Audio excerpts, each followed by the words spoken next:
महाविकास आघाडीच्या विरोधात अमरावती शहरातील राजकमल चौकात एल्गार आंदोलन करण्यात आलं।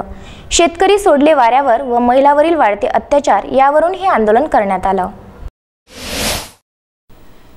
महाविकास आघाडीच्या विरोधात भाजपनं एल्गार पुकारला आहे।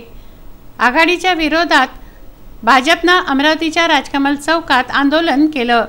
शेतकरी सोडले वाऱ्यावर व महिलांवरील वाढते अत्याचार याच्या निषेधार्थ हे आंदोलन करण्यात आलं। माजी आमदार सुनील देशमुख यांच्या नेतृत्वात झालेल्या या आंदोलनात महापौर चेतन गावंडे, भाजप शहराध्यक्ष किरण पातुरकर, जिल्हाध्यक्ष निवेदिता दिगडे चौधरी यांच्यासह नगरसेवक, नगरसेविका, भाजपचे पदाधिकारी व कार्यकर्ते आंदोलनात सहभागी झाले। सरकार विरोधात निदर्शनं करत स्वाक्षरी अभियान यावेळी राबवण्यात आलं। भारतीय जनता पार्टी जो आंदोलन छिड़ा है, ये यहाँ पर ही नहीं, जगह जगह पर छिड़ा हुआ है और ये बहुत जरूरी है। जो 4 महीने में ही सरकार सो गई है, उसको जगह जरूरी है। जैसा अभी ने देखा कि ट्विटर पर, मीडिया पर, फेसबुक पर, हर जगह पर ये बताया गया कि हम किसानों के लिए ये करेंगे, वो करेंगे, सबके कर्ज माफी होगी, ये सब कुछ उन्होंने सिर्फ बड़े वादे किए और अब उस वादों के ऊपर अमल करने की बारी आ गई। जबान से मुकर गए। इस वादों को पूरा करने के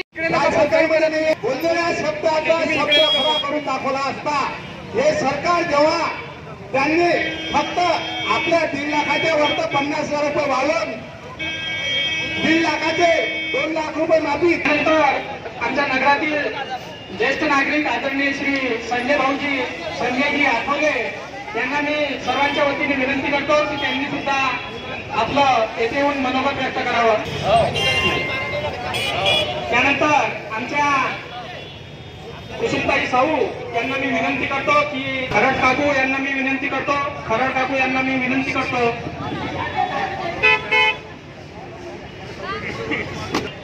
या महाराष्ट्र सरकार जेव्हापासून